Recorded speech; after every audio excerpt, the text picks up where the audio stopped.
Hello and welcome to part 3 of episode 100 of the Movies in a Podshell podcast, the show where we usually take a theme and we pick 2 films to fit that theme, though this week we're breaking the rules for the 3rd time in a row. This is the final part of our Hitchcock special, and we're diving into the twilight years of his life and career, the 60s and 70s, and what we've called a slasher, a creature feature, a giallo, a thief. As always, I'm joined by John, and we're thrilled to welcome back very special guest, Tony Lee Morale, who's bringing brand new research and insights into Hitchcock that have never been heard before for this episode in wake of his new book, which he is releasing. So welcome to the show, Tony, again. Tell if the listeners haven't caught episode 1 and 2, tell us about you. Sure. Well, I've been researching Hitchcock now for the last 25 plus years. And this next book, which comes out in the spring, is called A Century of Hitchcock. And it's really the culmination of my research. I've just found out some fascinating things, which I haven't had the opportunity to share in my previous books on the birds and Marnie. But now the time has come where it seems very appropriate because it's the 100th anniversary of Hitchcock's first film this year, release of his first film, The Pleasure Garden. So there's going to be a lot of discussion about Hitchcock, and his legacy is very much being talked about, and how this book will actually shape film studies, I think, as well in the next 50 years. Brilliant. Super exciting, because I think that what you've kind of alluded to over the last part 1 and part 2 of episode 100 is that you actually have done some research that kind of debunks a lot of, as well as like kind of researching his entire life, but some of the research kind of debunks some previously kind of suggested opinions about Hitchcock, right? Oh, absolutely. I mean, I first came across these myths about Hitchcock in 1989. I was at university, and I remember going to Covent Garden, of all places, and it's very appropriate when you think about Hitchcock's association with Covent Garden, his father being a greengrocer. And I picked up a copy of A Dark Side of Genius by Donald Spoto. And I remember vividly reading it on a train on the way back to Reading, where I was studying. And again, quite Hitchcocking, being on a train reading this book. And it just really intrigued me, the way Spoto was alluding about Hitchcock, but never actually quite suggesting what really happened. And a lot of mythology has grown up around Hitchcock, and which he's increased in his other book, Spellbound by Beauty, which you probably read as well. So very happy to share my thoughts on those. Excellent. I think, well, and when we're going to talk about kind of his films throughout the period of the 60s and 70s, and ultimately his death as well. And I think obviously when we start speaking particularly about probably Marnie and the Birds, we can kind of get into his relationships with actors and that kind of thing. So I'm quite excited to kind of hear what you have to say. What, and in terms of like a question for you, Tony, when your book comes out in, is it June? Yes. Yeah. When your book comes out in June, what do you hope that readers unlearn after reading your book? Well, all the mythology which is around Hitchcock, there's a lot of false rumors and impressions about him, that he was a misogynist, he disliked women, he terrorized blondes, he played practical jokes which were very unkind to people, and that he was very kind of sadomasochistic. So all the kind of dark side which Donald Spoto alludes in his 2 books. Cool, exciting. I'm excited to hear it. There's a lot to get through there. No, I'm excited to hear it. Brill. So obviously at the top of the show, I'll have to plug ourselves, unfortunately. You can go on moviesinapodshell.sumupstore.com and you can buy yourself a t-shirt. I was going to wear one tonight, but I decided not to. I don't know why anyone needed that information. The t-shirts are £18. They're pre-shrunk cotton. They're screen printed, so they're very high quality. It won't be Fruit of the Loom. It will stay the same shape after every wash, and you'll get lots of fun out of it. You can always find us on YouTube. Just search Movies in a Podshell. And I always say all one word, Tony. The reason why I say that isn't because of Tony, our guest. It's actually because of John's dad, because John's dad once said, and someone asked this actually a few weeks ago on the pod, why do you always say all one word, Tony? And it's because John's dad, it was actually at John's daughter's 1-year-old birthday party. He said, yeah, I couldn't find you on YouTube. I was like, okay, what did you type in? He's like, well, I typed in movies in a pod shell. I was like, all one word. And he's like, oh no, actually no. So that's where that like little anecdote, a little anecdote comes out from. You can find the show. We're a video podcast as well now. So if you do have Spotify, we're video and audio on there. Amazon, Apple, literally wherever you Pocket Casts, wherever you get your podcasts. Tony's also got his own website where you can buy books from. You can find all of his books on Amazon. He's done books on not only Hitchcock. I think, how many books have you done on Hitchcock? 6? This will be my 5th book. 5th, sorry. On the century of Hitchcock. 5th books on Hitchcock. He's done books on Nietzsche. Yeah, you name it. So yeah, it's interesting stuff. So what has everyone been up to? Just thought we've had Christmas. We waited for this episode. We were going to do an episode in between, but I thought it might be a bit weird for everyone because we'd be doing an episode 101, then we'd be doing part 3. But we wanted to wait till now to kind of get Tony back, speak to part 3, because there's going to be some bits that Tony can now talk about. Obviously not going to spoil his whole book, because why would you buy it? So yeah, Tony, you've been up to quite a lot. I see you on Instagram, always out and about. What have you been doing over the last few weeks? I went on a cruise. Again, it was Hitchcock related. Cunard were very interested in doing a series of talks on Hitchcock. So it was a transatlantic talk. And we kind of echoed the voyage of Hitchcock going over to New York for the first time when he moved to America in 1939 to direct at Rebecca. But the great thing was just sharing my passion for Hitchcock, and also just seeing the response of the guests. And they came up to me after many of the talks and said, oh, as soon as we get home, we're going to go and watch all the Hitchcock movies, which was very, very enlightening, passing that enthusiasm on. Love that. And have you been? Did you get up to anything over the Christmas break? Did you watch anything fun? Did you see any? You mentioned last pod you were watching. Oh, what's his name? It was the Netflix show with the serial killer. Oh yeah, Ed Gein. Yeah, I mean, I do love a thriller on Netflix, but I've been quite disappointed. Very welcome any suggestions if anyone's in the audience listening. But I tried, for example, The Woman in Cabin 10 with Keira Knightley, which was a kind of a Netflix movie. And then I tried Agatha Christie's Seven Dials, which was also on Netflix recently. But none of these kind of dramas are on par, certainly not on par with Hitchcock. So I found them very disappointing. But I do love a binge. But a lot of the time I just can't sit through 8 to 10 episodes. Yeah. And so I actually just watch the first and the last episode because a lot of it is just filler, as you know with these series. So I think that with the recent release of the film The Rip on Netflix, which was a film with Ben Affleck and Matt Damon. Matt Damon was saying in interviews that Netflix want them to repeat the plot over and over again, so people that are on their phone can kind of like still keep up with the plot. So actually, Tony, you're probably not missing much going to the first and last episode. So yeah, I try not to watch Netflix series, to be honest. I usually gravitate towards Apple TV because I think HBO. The stuff on there is fantastic, and Now TV as well, like HBO stuff is usually great. So if you are into thrillers and stuff, I would recommend Task. That's on Now TV. That's supposed to be fantastic. John, what you've been gone for ages. You've probably watched one film. What have you been doing? One film on your film podcast. I was looking over at the list to see what I actually did watch. So the first thing I watched that you lent me was The Matrix 4K, and I hadn't watched The Matrix in about 20 years. Well, maybe not 20 years, but since uni. So a good since about, let's say, since 2012, 2010. It's been a while. That is like 15 years ago, actually. Great transfer. Yep. It looks stunning, as you would know, as you lent it. But also sound mix. But yeah, it was really nice stepping back into The Matrix, because I'm very much the DVD generation, and that is a DVD I rinsed and repeated so many times. So that's why I've not watched it for a very long time, because I kind of outdid it growing up. But seeing it in all its glory in 4K, it looked incredible. The ideas are still like, some of it feels more prevalent than ever with the rise of AI and certain things. And I've heard people talking about how like There's some people who believe like potentially we are in a matrix and all this thing, and Loads of people believe anyway, this. This is a commonly accepted theory that we're in a simulation. Yeah.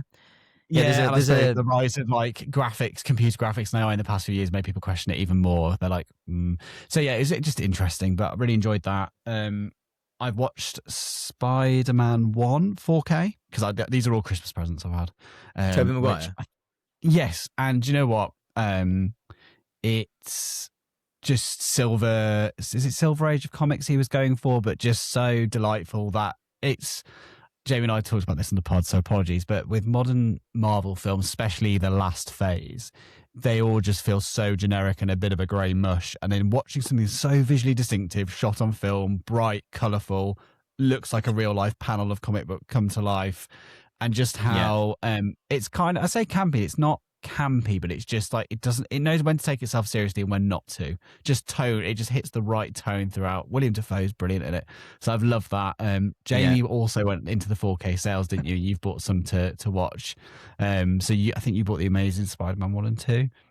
So I did, yeah. Well, I've bought quite a few. Well, I always buy lots of Blu-rays. My house is a bit of a joke, to be honest. Like, I mean, I was moving my laptop, but it's actually a fixed camera over there now. A bit posh now, isn't I? Yeah, I mean, I've watched a few little. What have you been watching? I'll go really quickly, because we're not just here to waste Tony's time. But I watched Kelly's Heroes for the first time, 1970. That was really good fun. That was my other half, who's actually next door watching the new Agatha Christie because she loves all that stuff. Kelly's Heroes is great. It's got Donald Sutherland playing one of the most fun characters. Uncle Buck, rewatched that recently. John Candy. It's a 5-star film, and I'll hear nothing to the contrary. One film I would recommend for everyone if you're looking for good 2025 films, Roofman with Channing Tatum. It's a true story of a man who basically starts drilling into the roofs of McDonald's and robbing them, but he's really nice about it. He looks after the people that he's robbing, all this kind of stuff. But ultimately, anyway. Ballerina, 3 stars, absolutely fine. Keanu Reeves, probably his worst performance of his career, I think. But then I would recommend Sisu, Road to Revenge, another 2025 fantastic film. Sisu, the first film, they're very like over the top films about kind of the war, World War II, full of action, completely crazy, like really good fun. I then went to the cinema to see The Housemaid, which is a good thriller, Tony. You might enjoy that one. The Housemaid with Sydney Sweeney, Amanda Seyfried, Brandon Sklenner, who you might know from Drop, and It Ends With Us, who is pretty good. He's so good looking now, just unbelievable, really. I walked out feeling uglier as a whole. And I then thought I'd like really bring the mood up and watch Rocky 5, because Tommy Gunn. It's just a really. I really like the Rocky films. No one can tell me any of them are bad, to be honest. So, what can I say? It's completely uneven and weird, but I enjoy it. And finally, 28 years later, The Bone Temple. Watch that. It's way better than the last one. I won't say anything else about it. Very grisly, very gory, and mean-spirited. Really good. And then finally, The Rip on Netflix. Did watch that. Ideally, to be honest, ironically looked like a DVD rip because Netflix crashed once, and I could just see all the artifacting all the way through. But anyway, that's what we've been watching. We're going to get into the episode, and anyone that wants to know anything more, the next episode, maybe we'll go into that. Cool. So we're going to talk about Hitchcock's Twilight years. We've already covered in part 1. We covered the 20s and 30s. We covered the British years. We covered the foundations of really where Hitchcock, what it was all about, is early life. In part 2, we covered the 1940s and the 1950s, what many consider his Hollywood peak. Now we're going to delve into the 60s and 70s. Tony, if I was to talk about if you were to describe the 60s and 70s broadly, how would you describe Hitchcock's career in the 60s and 70s? Well, a very diverse slate. There's an interview with Peter Bogdanovich in the mid-60s, just as he'd finished Torn Curtain, and it's available to listen on the internet, well worth listening. There's about 12 tapes, lesser known than the famous Truffaut interviews, but I actually prefer them because they're both speaking obviously in the same language without an interpreter, and so there's great back and forth. And Bogdanovich asked Hitchcock, out of your 60s films, what do you prefer? And he starts with The Birds, Marnie, Torn Curtain. And as Hitchcock said, three entirely different films. And I think the diversity is quite striking in the 1960s for Hitchcock. But I talk about this in my book as well. He had a lot of pressure getting good source material and stories to adapt. And so I epitomize the 60s with that diversity, obviously starting with the huge success of Psycho. For those who don't know, he made it on a TV budget of $850,000 and it quickly gained 14 million at the box office. And so he was obviously under pressure at the age of 60. How do you top? Did he peak too soon with Psycho? It's many thoughts as well. It's really interesting. What was the last one before Psycho? What was the last film before Psycho? It was actually North by Northwest. Of course it was, yeah. Which was obviously another peak in itself, very different film. But that film cost 3 million. Yeah, so I'm intrigued to know why. I know he was making the TV series at the time as well, the Hitchcock series. Why did he feel the need to make such a low budget picture after North by Northwest? Well, he was always very budget conscious. So North by Northwest, you had big stars, namely Cary Grant, who was actually $5,000 a day. And Hitchcock would complain a lot about that because he was foremost very much a very conscious producer. I've got great interviews with his secretary called Yvonne Hessler, and she hasn't really come on board with public record, but I interviewed her quite a bit for the new book. And she said not many people really appreciate what a cost-conscious, money-minded person he was, which actually informed a lot of his decisions. So, and he just liked the challenge again of setting himself. It was supposed to be like a small movie, and whether he could do it on his own money and TV budget, and just make this huge hit. Okay, it's interesting. It's interesting. Oh, sorry, John. No, I just think to go from North by Northwest, which for me feels like such a commercial success, to then say, now I'm going to, box myself in. But sometimes people say creativity comes from those limitations. And if you want examples of that, we just talked about The Matrix. The first one's got the limitations and it's basically near perfect. Then you get the second and third where they go, do whatever you want. And then it spirals completely, or Star Wars prequels, etc. So it does show that sometimes the creativity from the confines comes and creates something more impressive. Jamie would say upgrade as well on that basis, but yeah, I would. I mean, in terms of that, so obviously, we're going to go through his films. We're not going to go through all of them, but we are going to talk about the big hitters. But with Psycho particularly, the film for me.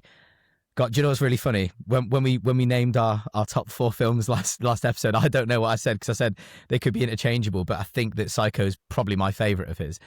I'm sure I said that, didn't I? But anyway, this was something to do with so in terms of the studio didn't believe in Psycho, and obviously because of, am I right in thinking Vertigo flopped, didn't it? It did at the commercially, box office, yes, and Hitchcock a little unfairly blamed James Stewart because James Stewart was 50 and he thought he was too old. And there was a slight uneasiness because Kim Novak was half James Stewart's age, at the time. And so some people thought it was a mismatched pairing. And people didn't understand the slow structure. We spoke about it in the last episode. I think it's kind of dreamlike quality, which obviously no one in the film circles has any doubts about Vertigo today. But people just didn't understand it when it first released.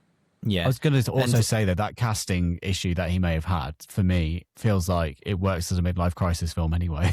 Do you know what I mean? And I think it adds another layer to it rather than being away. But hey ho. I mean, I think that. So we can talk a little bit about Psycho. There's some cool little tidbits that I really enjoy. One of them being that the marketing secrecy of the film. So, for example, I don't know how much of this is true actually, but so Tony can correct. But he bought up as many books as he could at the time by Robert Bloch. He bought the books so no one could read it. And then no one was allowed to enter the cinema when the film had started, and no one was allowed to leave while it was showing. So I just found that really interesting. And people often cite this as maybe the first ever slasher. People sometimes talk about like Halloween being the first slasher. I'm obviously massively into horror films and slashers and all that kind of thing. So for me, like, when people say like, did Psycho invent the modern horror rulebook? It's interesting because Peeping Tom, for me as well, was obviously just released in the same year, slightly earlier.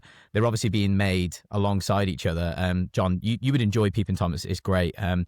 But that for me, probably those two are like probably the first ever slashers ever made, in my opinion. And then obviously what we think of today in like the big ones, which would be Halloween, and well, before that, Black Christmas even, and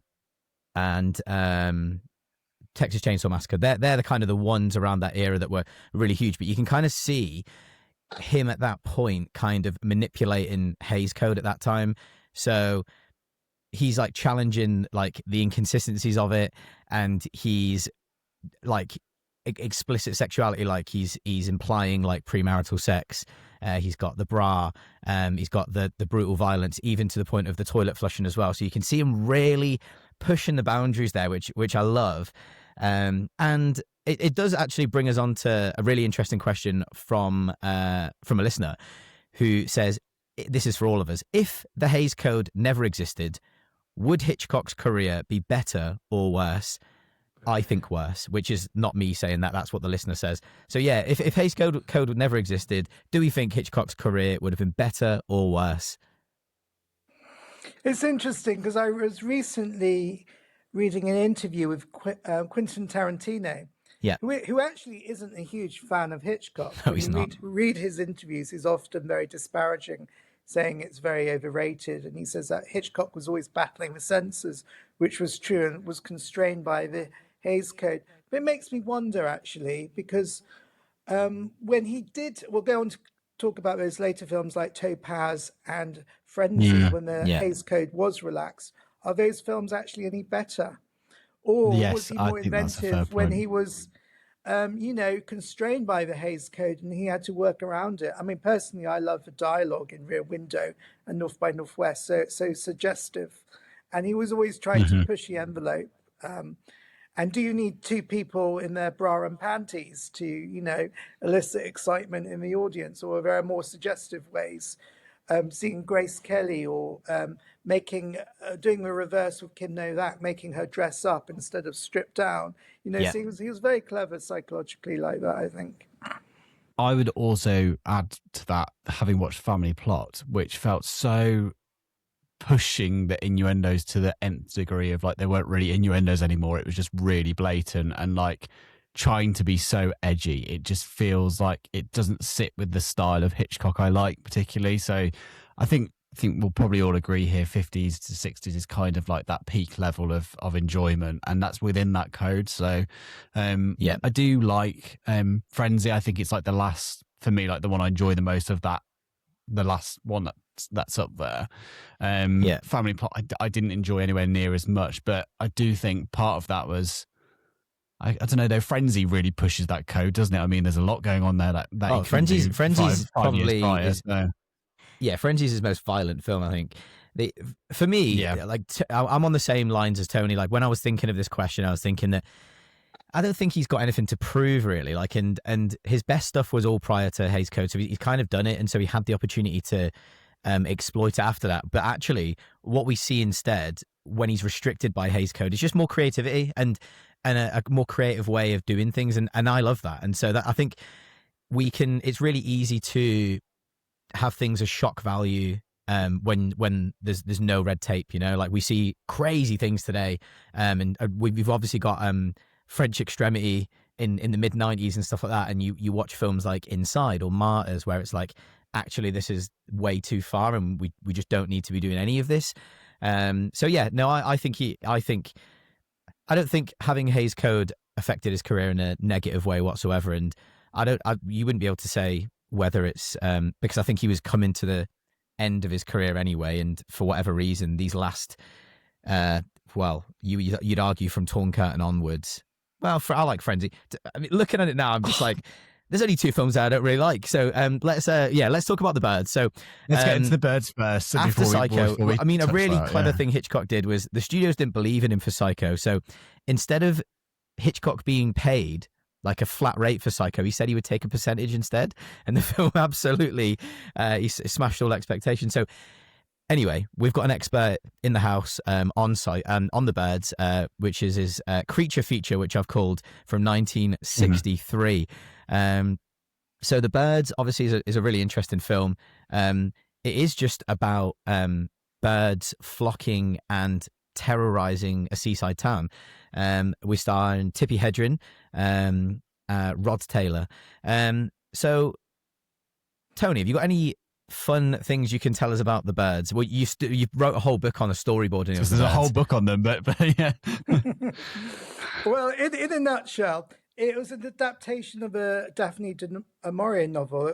Obviously, he had adapted Rebecca, so he knew about du Maurier's work, and he was always being sent source material. And she wrote a short story, very different to the film, just a premise of birds attacking humans, which come out of the blue.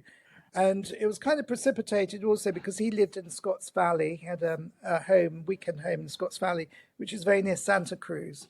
And then in 1961, fog brought in the seagulls, and a lot of them were smashing into glass windows and telephone wires and telephone booths. And that gave him the idea, and he remembered the du Maurier novel.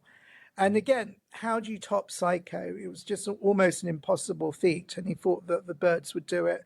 Again, an extension of a horror film, which obviously precipitated the disaster movies as well. Yeah. One of the crazy things for me when you watch the birds now is that, is it the chemical vapor process instead of green screen? So it was the Disney process, which was long lost. And I think someone's finally found out how to do it again, because it was, I'm probably making no sense, but effectively, rather than filming birds on the green screen, you film them against a certain material and you get this perfect key. You can see this old Dick Van Dyke of him in a Disney thing, and it looks better than like any key now. And I never fully understand it, but Corridor Crew have a video all about it, and it's called something like The Search for the Hidden Crystal. Like this technique's not happened for so long. And I think someone's managed to replicate it now. But considering it's an effects heavy film, which you wouldn't associate with Hitchcock really. Like he's had miniatures before, like the house in Rebecca or North by Northwest, with the use of miniatures with the plane and other sequences. But in the birds, like some of the birds are real, some of them are, models that are, but some of the sequences where the birds attack are birds flying past this sodium vapor screen. I think it's sodium vapor, and then this process taking place to key them out, and it still looks incredible, which is crazy. I saw this at a cinema in Melbourne on a giant screen, and it still looked so good. And there's films that came out that he made 5 or 10 years later, which looked far worse in terms of, like the use of rear projection or whatever else. But in the birds, it's nailed on. Tony, any reason why that is particularly? Is it the storyboards? I mean, they feature in the book. Well, certainly they helped. A fabulous storyboard artist who I interviewed for the books and the storyboards books, Harold Michelson. So I'm a production designer, Robert Boyle. He designed the production on Edvard Munch's The Scream, that very famous Norwegian painting, which suggests a kind of psychological inner bleakness. And I think that they really encapsulate that in the birds. But I remember seeing the birds for the first time when I was 18. And what really impressed me was the sound design. It was just so eerie because it doesn't have music. It has an electronic score by a couple of German composers, which they worked with Bernard Herrmann to create this very unsettling score of bird cackles and cries, and even the silence is very unsettling. And Hitchcock, obviously being a silent film director by origins, really knows how to work silence with a very famous tracking shot, which he uses it to superb effect in Frenzy when the camera pulls away from the door after Bob Rusk has taken the Anna-Massey, the barmaid, up to his room, and the camera pulls back, silent track, and then the gradual Covent Garden noise becomes noisier and noisier, and the audiences think, oh, they'll never hear us scream inside. So he was very, very clever with sound in both the Birds and Frenzy, I think. The only thing I've never not noticed in the Birds, though, is when they're in that barn at the end, that car starts very quietly. hundreds of thousands of birds around on that Aston Martin or whatever car it is. I don't think it's an Aston Martin, but when it starts, my God, it's silent. So so actually, if you want to hear us talk about the birds, you can go all the way back to episode 13. Yes. And you can hear us talk about the birds and Jurassic Park. And you know what you could do? You could put on your favorite podcast, and you could open your favorite book from Tony Lee Morale, and you could read the storyboard of the birds while listening to us too. Indeed. So yeah, we've done an episode on the birds a few years ago. But yeah, I find the birds it's again one of his great ones. This was the beginning of the Tippi Hedren kind of accusations. He allegedly exerted extreme control over her. Am I right in thinking this was the film when he used and in fact Tony can set the record straight, or whatever Tony knows. This was when he allegedly told Tippi that model birds were going to be used, but he actually surprised her and used real birds instead. She got injured by it. She felt like this was punishment for refusing his advances.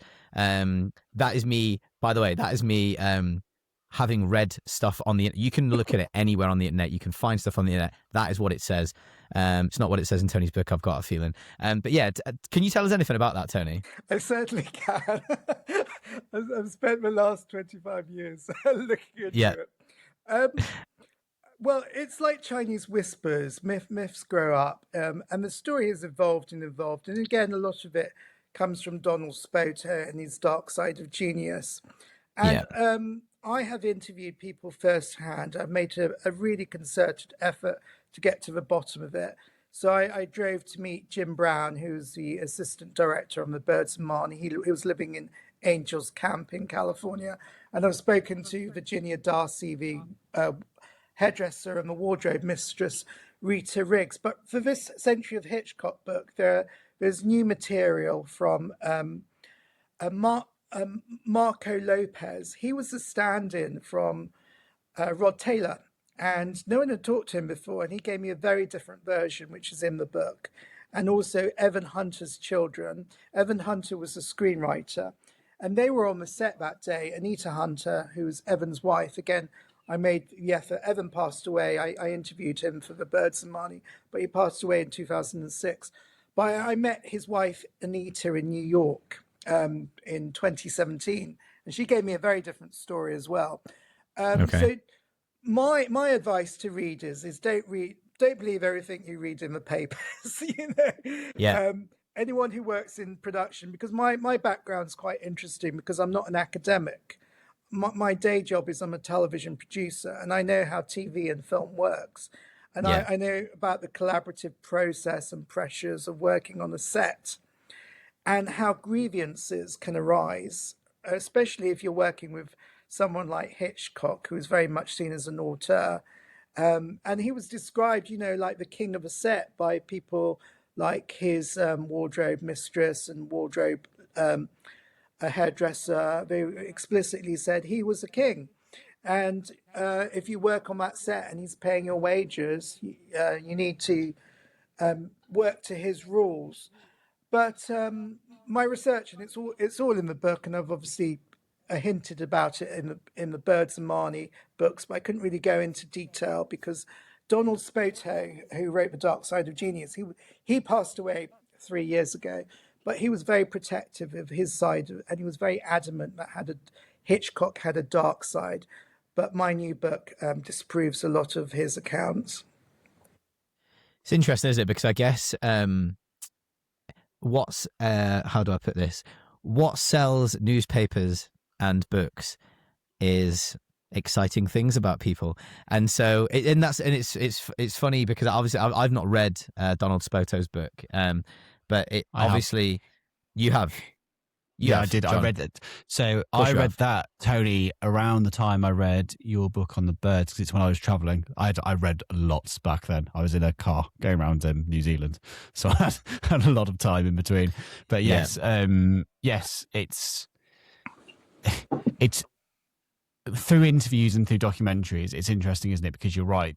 It's a bit like the David Finch thing when people say he does 100 takes, and then you speak to someone that says, "Well, I probably did 20," and then someone else says, "I did 30," and then it's difficult to know what, when, where, and all these things. So, but yeah, I'll be interested to read anyway and find out. Yeah, I'm really looking for it. Well, like we said on the episode when we covered The Shining, literally was the episode we did just before this.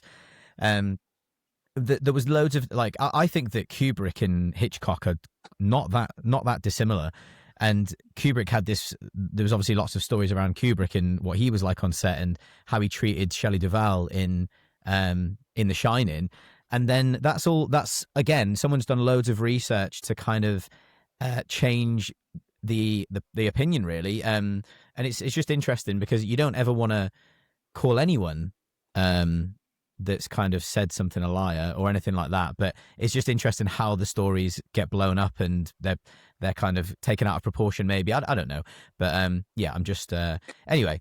I think so.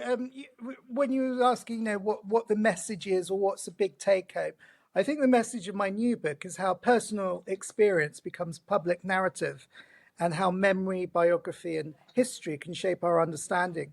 But from only a couple of people with real grievances against Hitchcock. But if you talk to the wider, and Patrick McGilligan has also done this in his book, very fine biography, Darkness and Light. He actually negated many of Spoto's accusations. And I take those further now with new interviews as well to say that a lot of those myths were constructed by Spoto, who, and I go into a big background on Spoto. We probably don't have time to talk about it here, but he was basically a Jesuit in training. He wanted to become a priest, and before he became a film scholar. And he and Hitchcock came from very different backgrounds. He came from a kind of very when he first saw Stranger on a Train as a 10-year-old, it blew him away. But he was carrying a lot of repression and guilt himself because he was closeted at the time. This is Spoto, but identified things in Hitchcock that he thought would help him. But then he met Hitchcock in the 70s for a book which he wrote called The Art of Alfred Hitchcock. It was his first book. I can't go into detail because I want it to be a surprise when you read the book.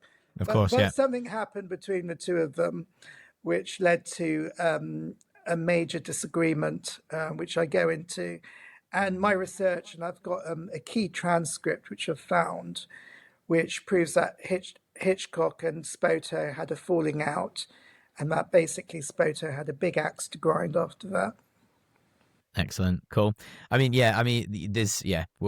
move on to Marnie. But I was going to mention about just how he's obviously worked with he's obviously worked with other other people as well that that have no issue with him. Grace Kelly, like Eva Marie Saint, who both sing his praises really. So cool. So Marnie, 1964. John and I had to watch this together because John was desperate. I've been for me banging on to about see it for about 3 years for you to watch Marnie. So he has, and the reason, I wanted to watch it with you. Marnie, so I'm going to just go on the record here and say Marnie. Oh my God, I think it could be his darkest film. It's not darker than Frenzy, but it is dark. God. I mean, it's the themes it's dark are in a different extremely way. Dark. Yeah, it's so this thriller, isn't it? So yeah, so this is starring Tippi Hedren again. So she came back for another film.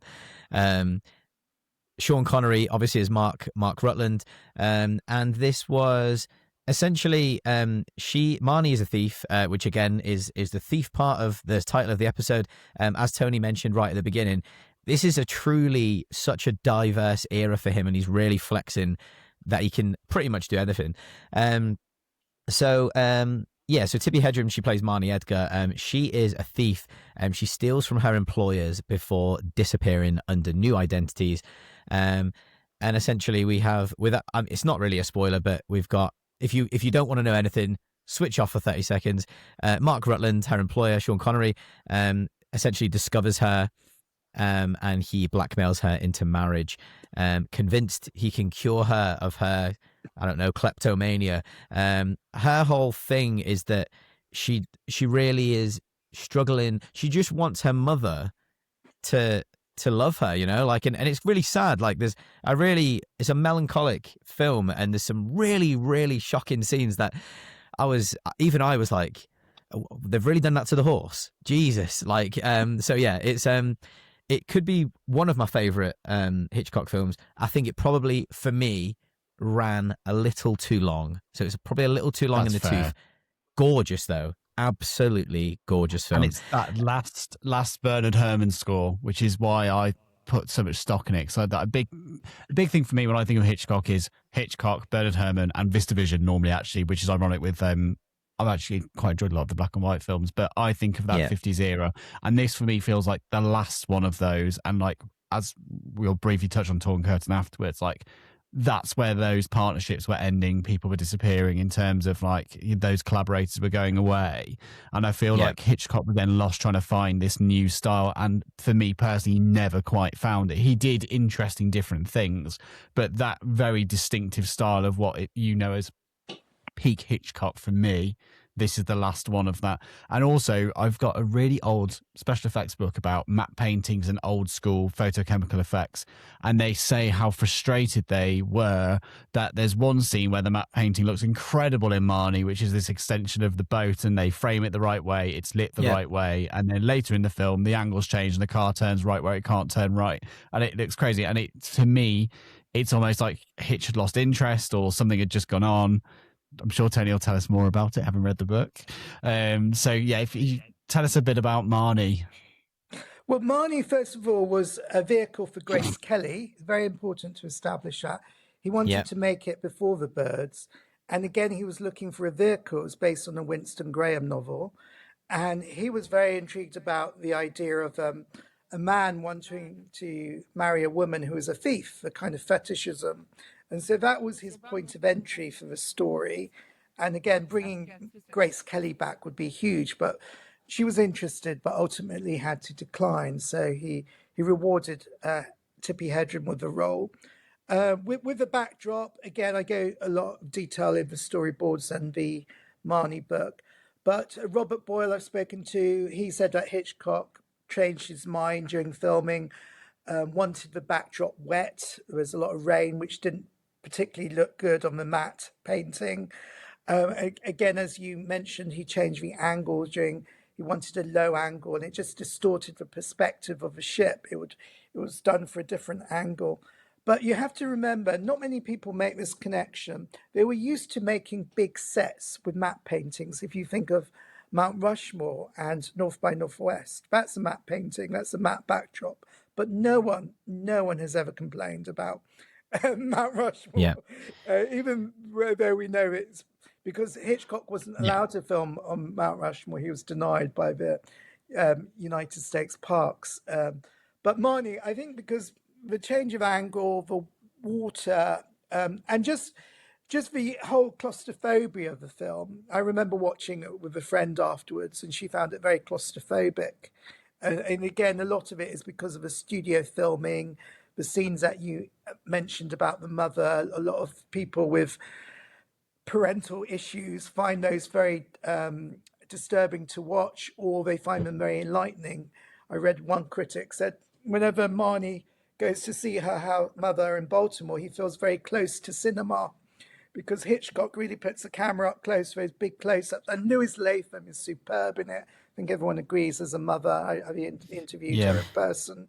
She gave me some great stories, which are in the book. So, yeah, it's a very interesting... I think people love talking about Marnie because it's so divisive. It's got... for me, it's the... I commonly talk about Alien 3 and why I'm interested in it, because the production's troubled and like all the things around it. And for me, this is that Hitchcock film because there's so much around it. And production-wise, I mean, there's things to me as well, like there were sequences where they go to the horse racing, and Joey and I were watching it, and it's like, rear projection. It's like, why are we rear projecting this? Like, there's one sequence where you walk to it and you are outside, and then we cut to the next one and then you're not. And it's just like, if you've done it all rear projection, I can almost get my head around it because you've not gone, but you've obviously been because you've got this bit. So just film the other bit. And I know at this point, Hitch liked complete control in the studio and all those things. but I also feel like don't know. It just sticks out, and also it never quite works, does it? The whole Connery's character is two characters combined. Like he's the doctor psychiatrist as well as the husband, and he's supposed to just be one, and then there's another role. And it is there are weird sequences of how that comes together. However, for me, key scene and scene I love is when it's the first robbery of his site, and she thinks she's going to get caught, and there's the lady cleaning, and it turns out she's deaf. So like when she drops something, she doesn't hear it. There's got so many Hitchcockian moments in there, and I feel like you lose those as you go through. I mean, Jamie's watched for the first time Torn Curtain. I feel that film really, for me, just lacks those moments, those killer. I say killer, but those key Hitchcock moments or scenes that really stand out, and they reduce from this point on. And then I feel like in Frenzy, you kind of gain back in. It seems to have a lot more of them, and you feel like, oh, return to form, this is it. And then Family Plot for me didn't really have them. It felt too. I don't know the right word. It just felt a bit offhanded, a bit, But hey, we'll get on to it. Jamie, any more on Marnie? I mean, just I guess from when I was reading up about it, it was interesting to see. There's a lot of theories around. Someone mentioned Marnie feels like a film made by a man who didn't get what he wanted. So it's like kind of referring to the Grace Kelly angle, because he obviously had Grace Kelly in mind for it. Why? What? Sorry, Tony. Why did Grace Kelly? Do you know why Grace Kelly didn't? I keep asking you questions like every single answer to every single thing about Hitchcock, but I expect you probably will know the answer. Why did Grace Kelly decline? It's in the book. Okay, I go to in the Marnie book, so it's it's out in public domain. Originally, she was very interested. Apparently, Prince Rainier put pressure, said no. Also, very impractical that she could actually play a thief on screen, and also at the time. France was getting pressure. France was putting pressure on Monaco over their privileged tax status and water rights. And so politically, it wasn't a good time for Grace to return to Hollywood. But then Joseph Stefano told me an interesting story. He said that Hitchcock was very upset and said, oh, they got the money from somewhere else. So Hitchcock, according to Stefano, who was a psycho screenwriter, felt he'd been slightly duped by them, and so he was very disappointed that she had to pull out. Right. Okay. Cool. Yeah. I mean, so from when I was reading, he made Marnie's character colder because he couldn't get Grace Kelly, and that's what kind of some theories that I was reading was suggesting, and that. The refusal nonsense. I don't know where that came from. That's fine. But I've spoken to the screenwriter Jay Preston Allen at length. She's fabulous. She's passed away in 2006, but I personally went to interview her in New York. Again, this is in the book, not really talking out of school, but it's like in public domain. She wasn't a big fan of Tippi Hedren. She said that Tippi was marvelous in The Birds, but didn't have a vulnerability to play Marnie. Again, you've got two sides of a fence of people who think about Hedren's acting skills. She certainly, according to Jay Preston Allen, pulled it off on The Birds, but she wanted more vulnerability in the Marnie character, more sympathy. And I can see how, an audience would want to be sympathetic with a character who's a thief. Yeah, it's Marnie's probably. I really enjoyed it. I think it's really worth a watch. What might not be worth a watch though, could be his next film, Torn Curtain. I don't know if you like it, Tony. Weird or not, jazzy music plays. This is actually. I don't know how deep we're going to go into Topaz and Family Plot. Maybe not that deep. I can't because I don't know them well enough, but I can talk about Frenzy. However, Torn Curtain has loads of interesting little tidbits around it because you can kind of really see the ingredients, from here. But they're all mixed up. It's in the wrong way. There's a bit of a fall off from here, and considering he had Paul, and if I'm speaking out of turn, I apologize. There's obviously a lot of people that enjoy this film. He's got Paul Newman, who is obviously massive actor at the time, huge. I think he'd already done The Hustler, so that was huge at the time. Cat on a Hot Tin Roof. He's got Paul Newman and Julie Andrews, who had just done Mary Poppins. So she just done Mary Poppins. So he's got two huge actors again. The film doesn't really get talked about much. This is a Cold War spy thriller. And it's essentially about an American scientist who he's in there for like a mission, but he's not really he's a bit of an amateur spy. There's some really interesting parts to the film, and really, I mean, the behind the scenes is more interesting, I think, than the film itself, to be honest. The scene, obviously, are we out of Hays Code now? Yeah, we're out of Hays Code now. So we do have like quite a grisly murder scene in this, which best bit of the film is that murder scene. Worth talking about, really. So we've got Hitchcock, who's decided to abandon, fire. He's fired Bernard Herrmann in the middle of filming. Criminal. Do you want to tell us a bit about the background of this film rather than me talk about it? Because I'm not really, I know what happened, but I'm not equipped to talk about it. What's the point of me doing it? Sure. Well, you kind of summarised it. So Hitchcock, after the failure of Marnie at the box office and the lukewarm failure of The Birds, he wanted to make Mary Rose, again with Hedren in mind. But Louis Wasserman, who was the head of the MCA Talent and Universal Studios, said no. They'd given Hedren two opportunities and didn't want to finance a third one with Mary Rose. And so he had to use big stars. And so the big stars at the time, as you said, were Paul Newman and Julie Andrews, she was mainly a Broadway star, but she just, at the same time, had just done Mary Poppins. And they were slightly miscast and mismatched, and felt that they didn't get much direction from Hitchcock, but that was typical of him.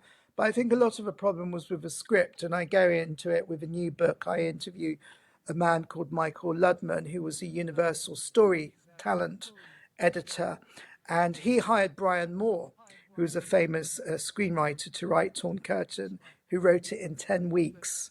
And then Hitchcock wasn't very pleased with the draft, and so he hired another couple of screenwriters, Halls and Waterhouse, to write it. And again, it was being written. I've spoken at length to Don Baer, the assistant director, and he said scripts were being written as they were filming, which wasn't great for Hitchcock and very unusual. So they were actually writing scenes and just before filming.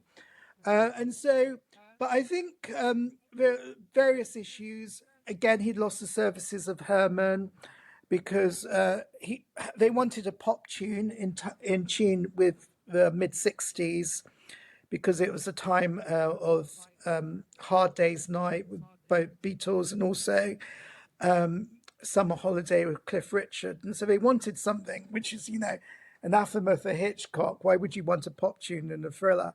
But they wanted a lyrical pop tune which would bring in young audiences. And they turned up at the studio, and Herrmann did what Herrmann does best, a very loud Wagnerian score. And Hitchcock was very upset and immediately cancelled the orchestra and had a kind of standoff with Herrmann, and then never spoke again, really. And Herrmann's parting words were, "I'm not a pop tune writer, I never will be." And Hitchcock, "You can't outjump your shadow." And so they left on, unfortunately, their collaboration came to an end after that. Mm-hmm. Was this around the time as well? I might be getting this slightly wrong because, again, I've taken so many notes for this.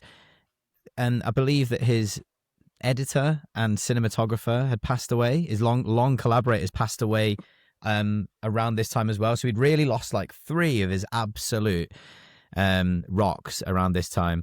And I think that it really shows it's the beginning of like it kind of, I'm not saying it's and so Torn Curtain is still better than most films, right? And it's a decent film. There's some great Hitchcock moments in there.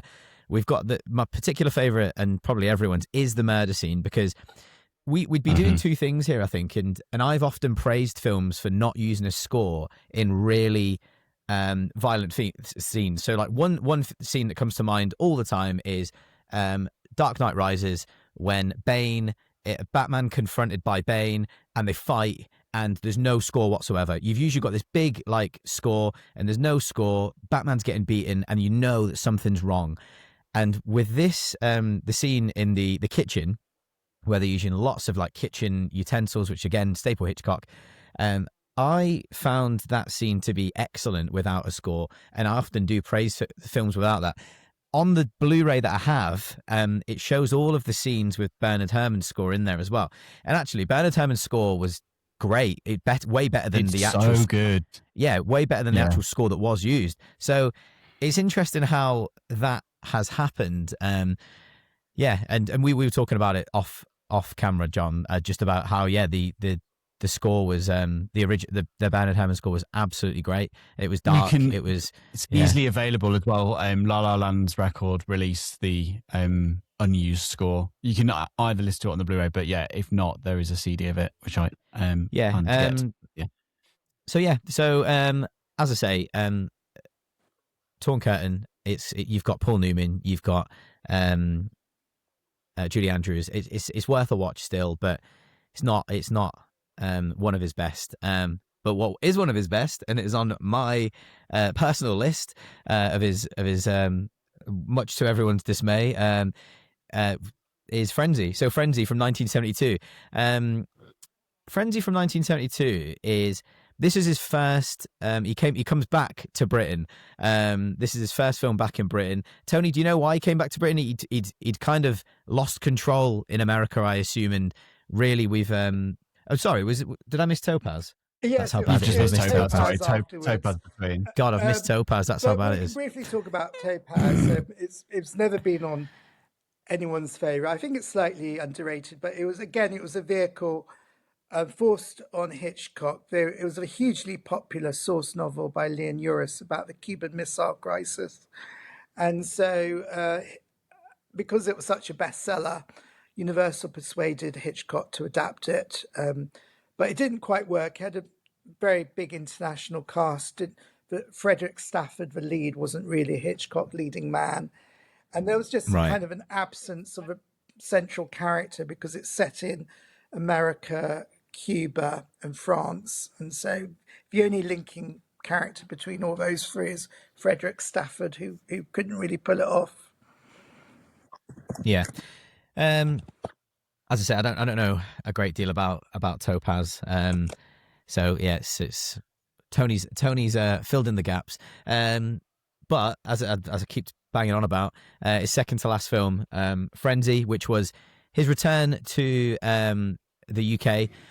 So around this, so obviously this was when he had kind of lost control in the studio and stuff. So he went from kind of being, he is in complete control, like the studios will let him do what he wants, to kind of now they're forcing him, I believe in Topaz, they forced him to record multiple endings for the film, just so they could kind of monitor it.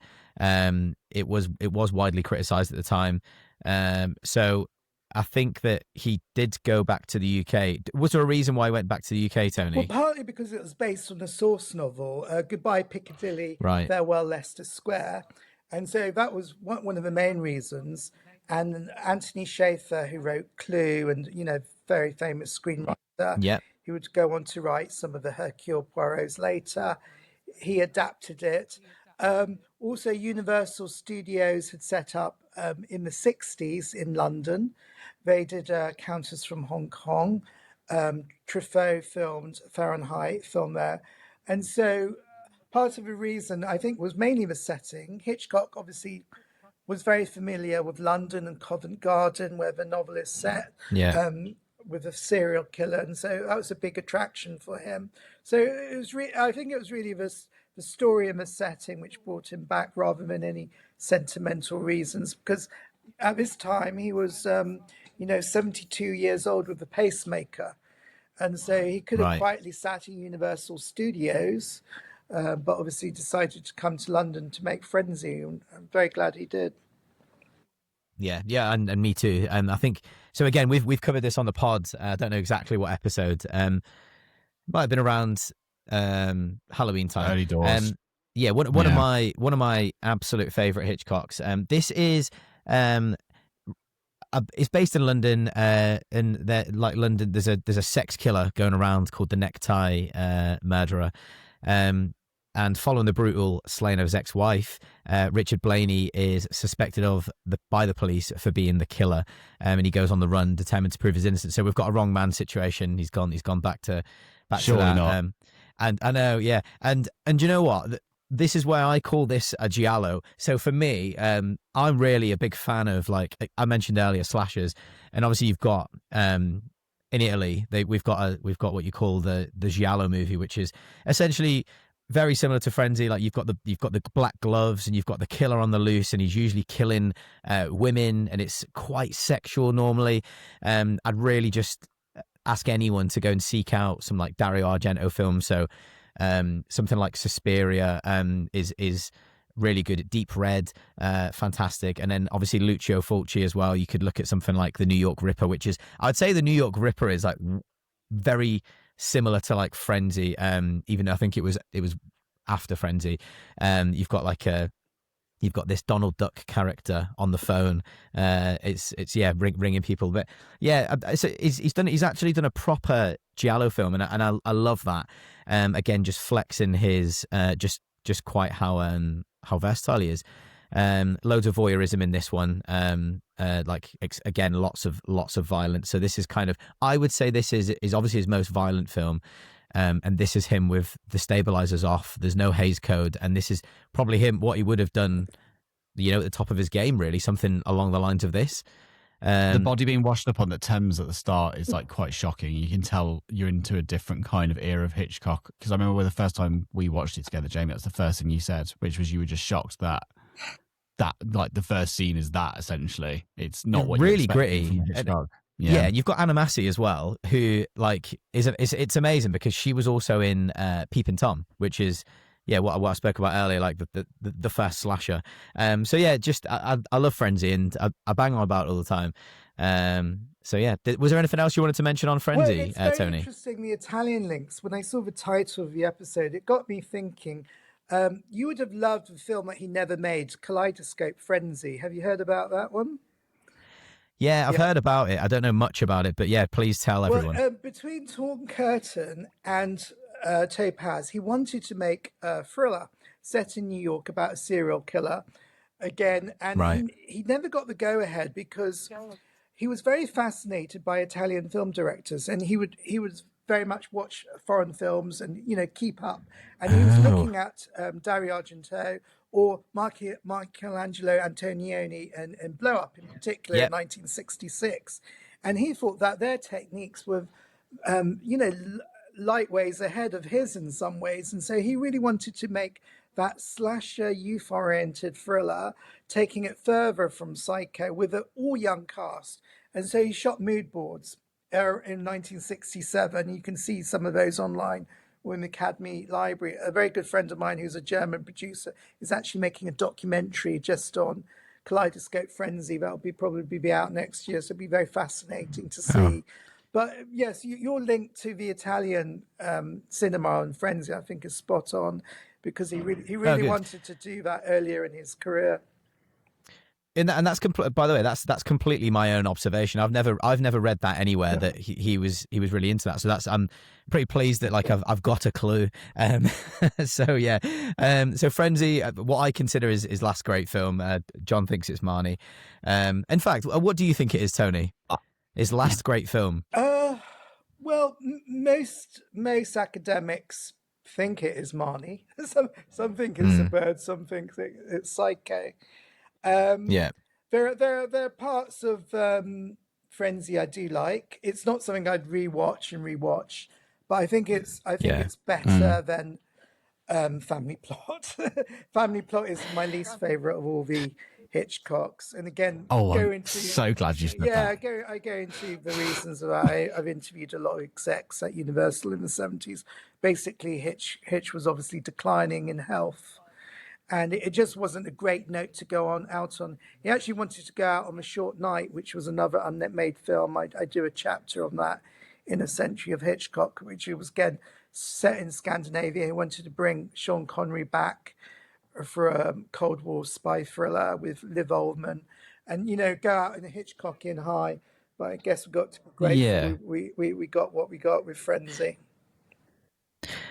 Well, Yeah. 1976 then, Family Plot. So, John, you've recently rewatched this. Would you like to... No, first time watch. It was the first time watch Family Plot. Okay, you've recently first time watched Family Plot. Do you want to quickly tell us about it? It's really strange. It opens with someone having a reading with a psychic, and we're trying to work out if they're clairvoyant. Are they really or not? And we don't know. And she's doing this voice for the opening 10 minutes of the film, and then essentially the lady she's reading tells her about a family plot, which is that there is her nephew disappeared many years ago, and the family died, and she felt guilty that he was sent away.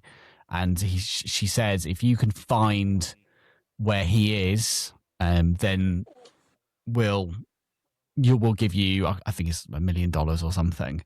And it's basically two people getting in funny situations trying to find this out. So the psychic's husband, psychic's partner is a cab driver by day, and it's like the silly situations they get in, but it's a bit like, I say it's like Chinatown. It's absolutely not, but the kind of unraveling of like, actually there's more than meets the eye. There's more to this story.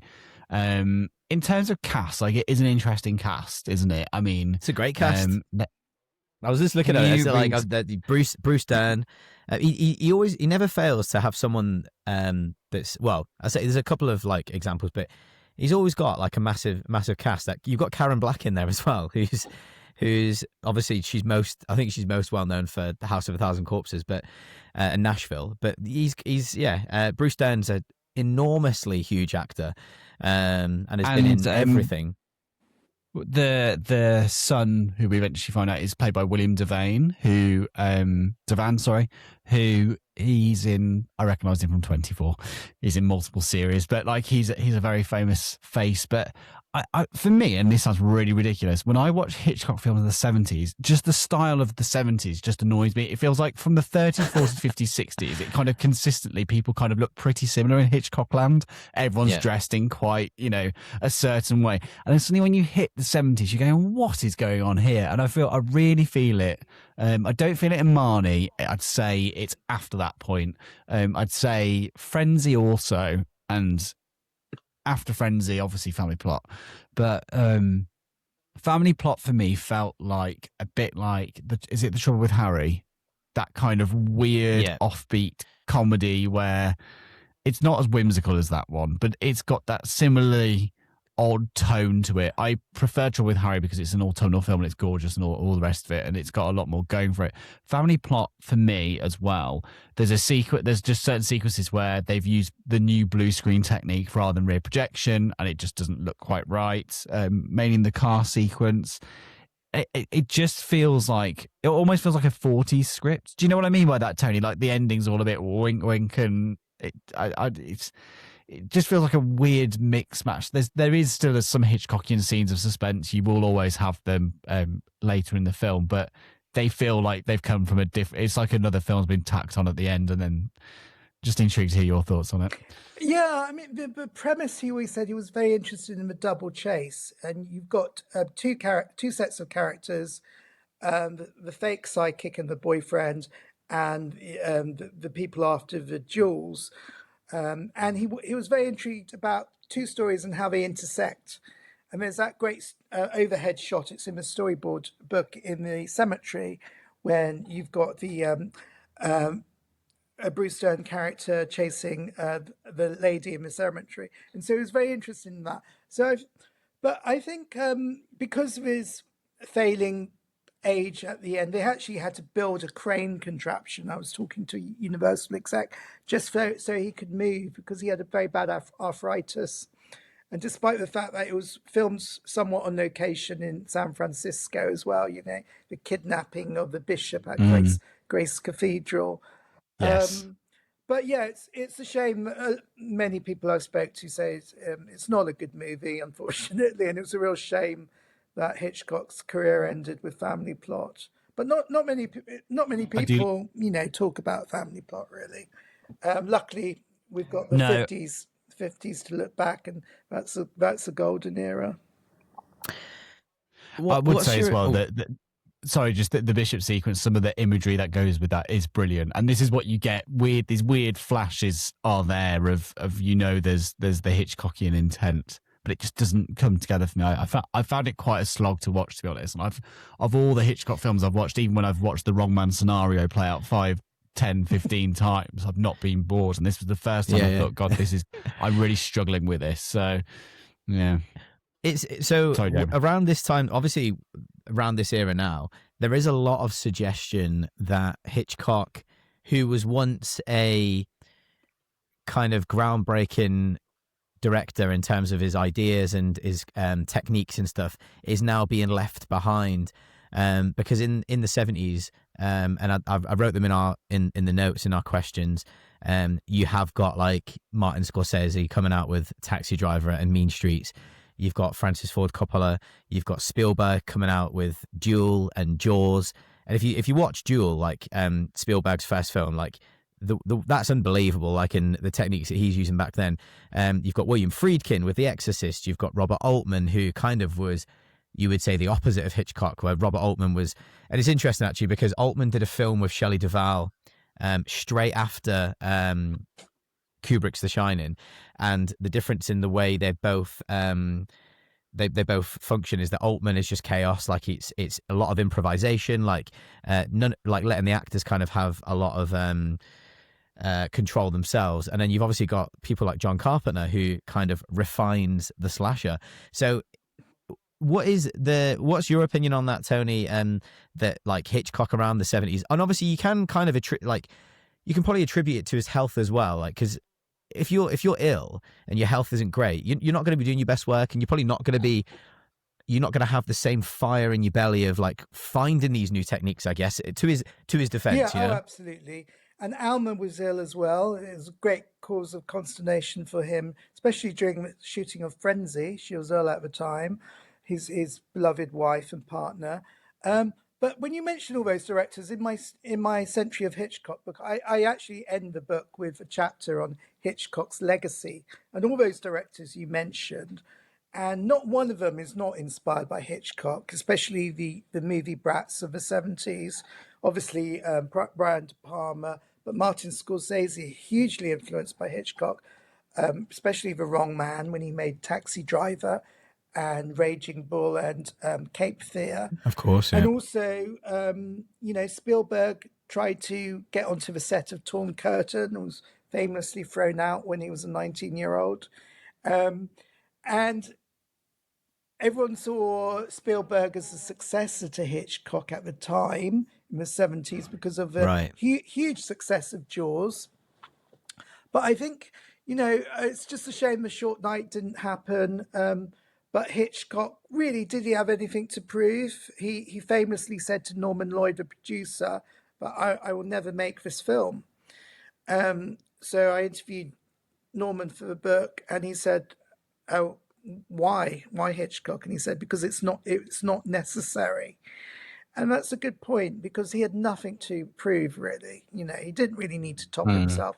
He just left this huge legacy to these young directors who are still continuing today with Christopher Nolan and David Fincher and Bong Joon-ho and Park Chan-wook and Catherine Bigelow. So I go through the kind of list of Hitchcock's, which also in my masterclass book I talk about them as well. Yeah, I think, and that's for me. Like I'm kind of, I guess, getting at like why do people may kind of have that assumption that Hitchcock was being left behind and stuff, but we've had, if you look at Martin Scorsese, like he's got he's got a few bad films as well, and they all have, really, and Spielberg's got a few bad films. It's not this, looking at his legacy, it is it's unbelievable, really. He's done it all. He's shown how versatile he is, and he's really been like the pioneer for what we really see today. A lot of the things he's making films since from the 20s to the 70s. And I know for a fact, I'm 36 now. When I was a 18-year-old in my first job, the difference between that and when I'm going to be 70 and just about to retire, or probably when I'm 80 because they're replacing our limbs and stuff.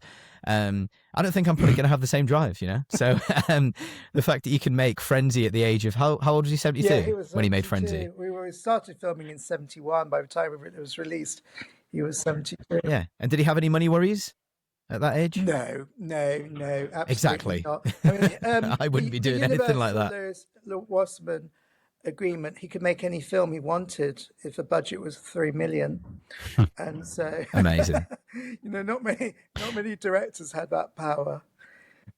No. Absolutely so not. just to close off, what I'm going to do is we're going to talk about his final years, ultimately his death, but we're not going to spend too long on that because this is a celebration of Hitchcock, you know.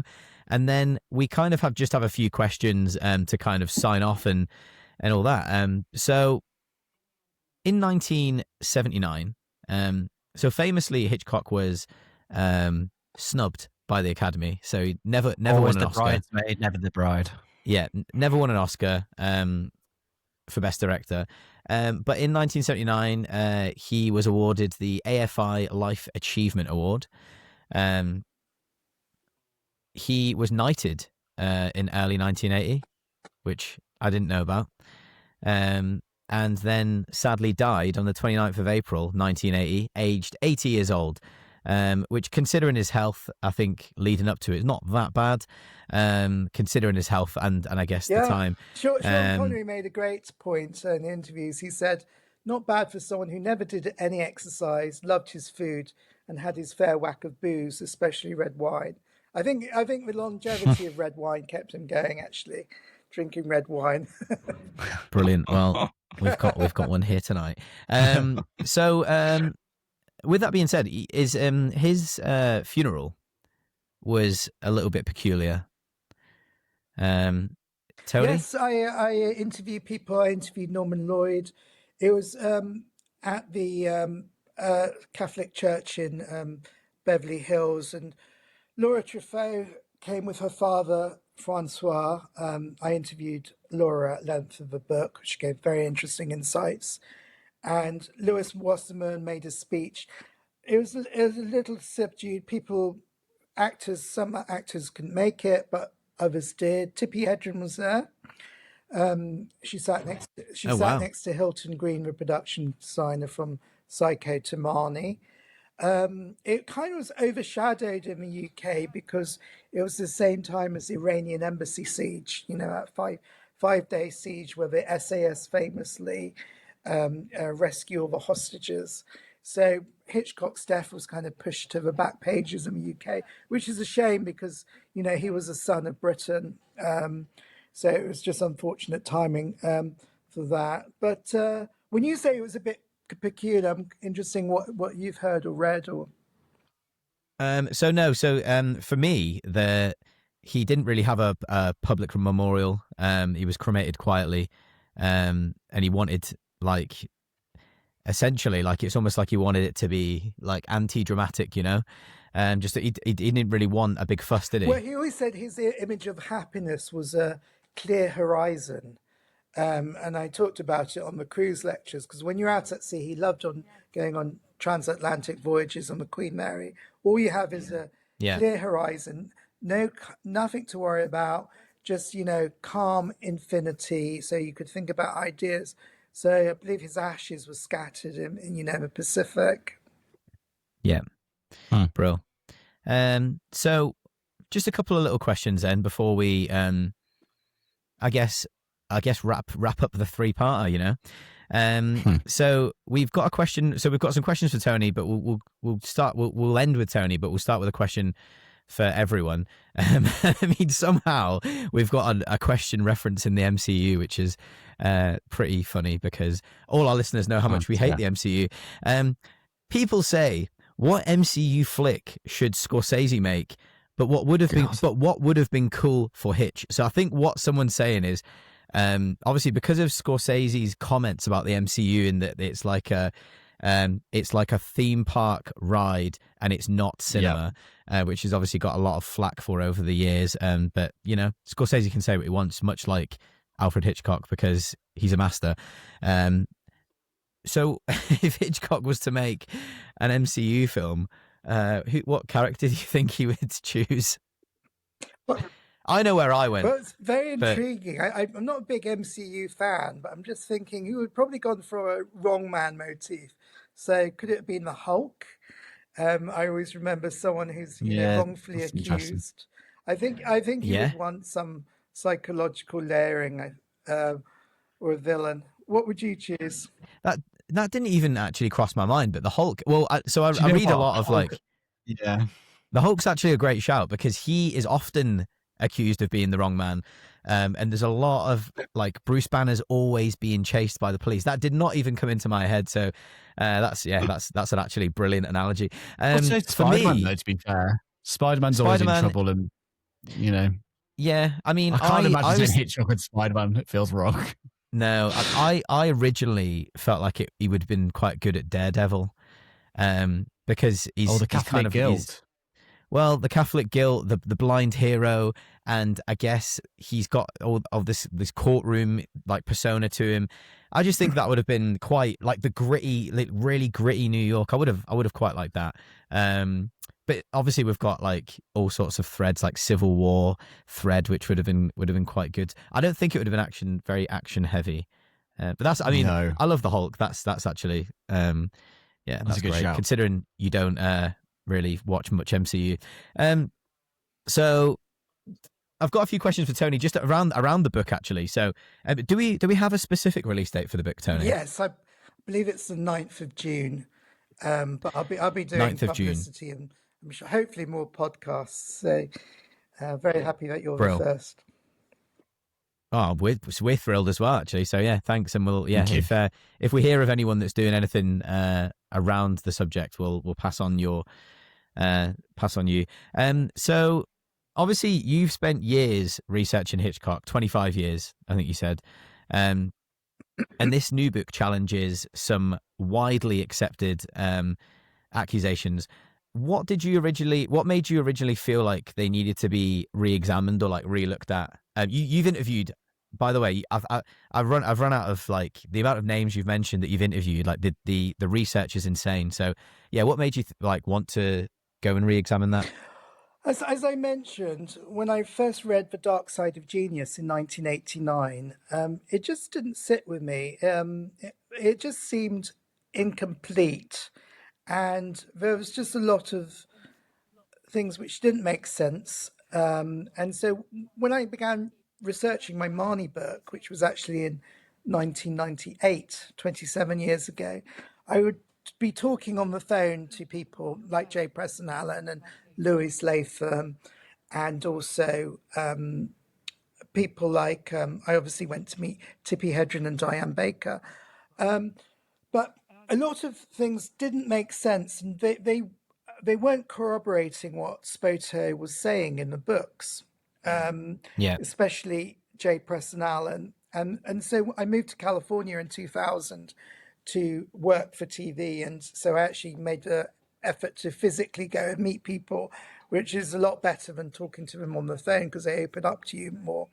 And so I met the hairdresser Virginia Darcy, and I went to see Louis Latham in Santa Barbara, and the script supervisor Louis Furman, who's in Arizona. And they just gave me a completely different view of what Spoto was writing.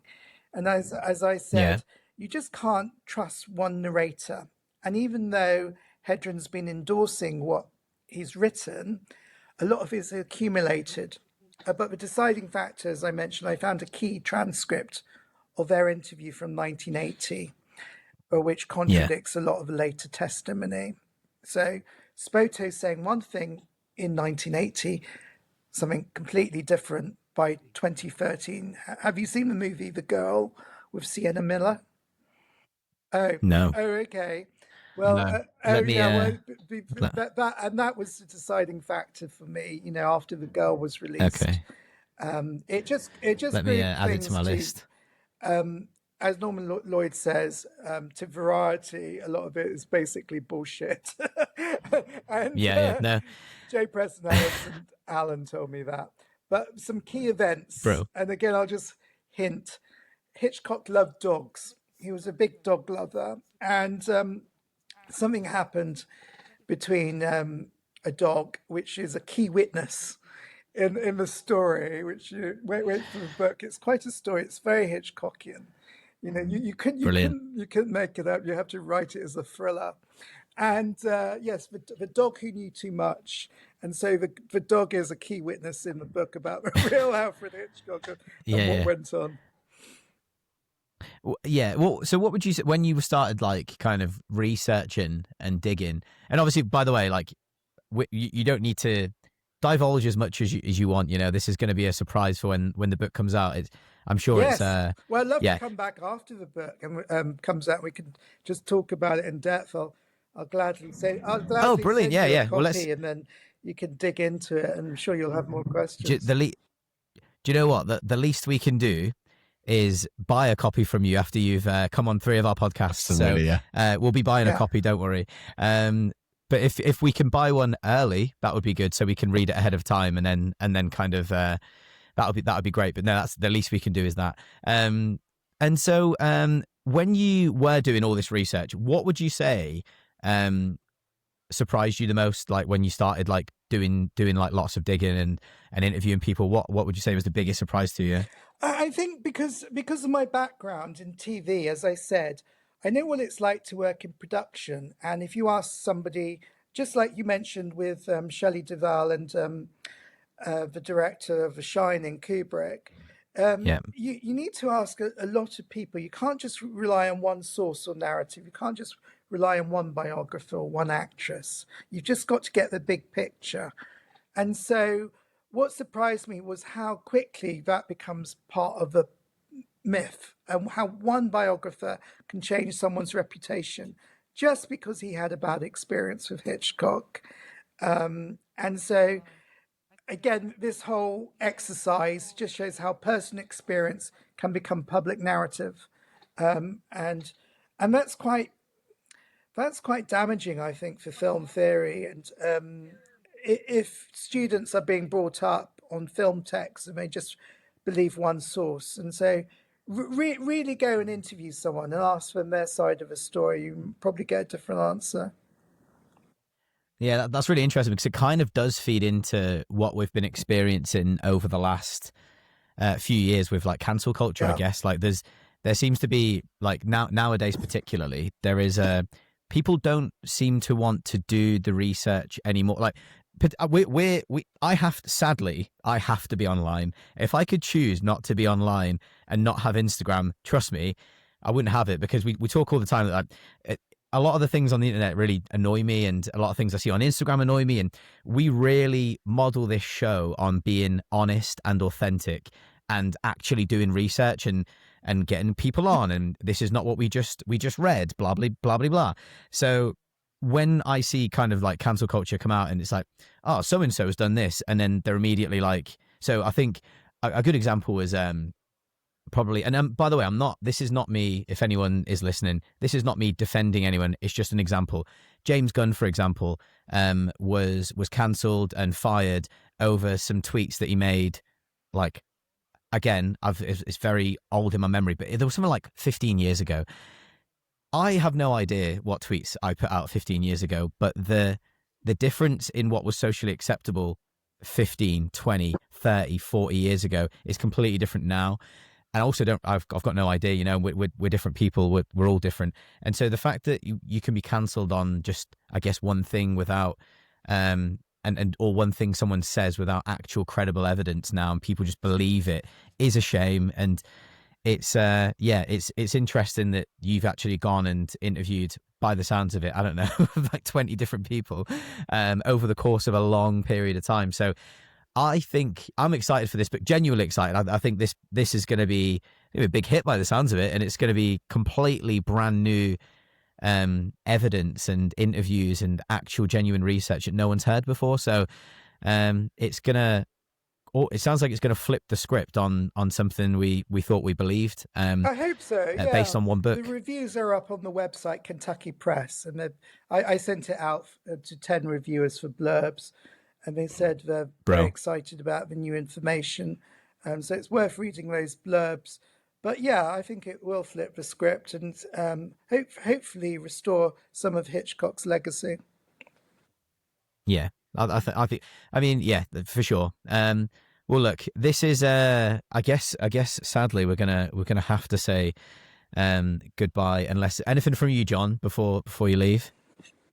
Just thank you for the in-depth knowledge you've provided. I know Jamie and I have treated you like a Hitchcockian Google at points, so apologies in advance. But it's been great to have someone with such knowledge. And as I've said, having already read your work before, it's been really nice to actually just get to do the pods with you. So thank you so much, and all the best with the book. And yeah. Oh no, and that's kind of how I was also gonna sign off, just by saying it's quite unbelievable that I had like this vision in my head of what episode 100 would be. I'd be like, do you know, it'd be really cool. It'd be really cool if we had like Hitchcock expert on. We can do a double bill at the cinema.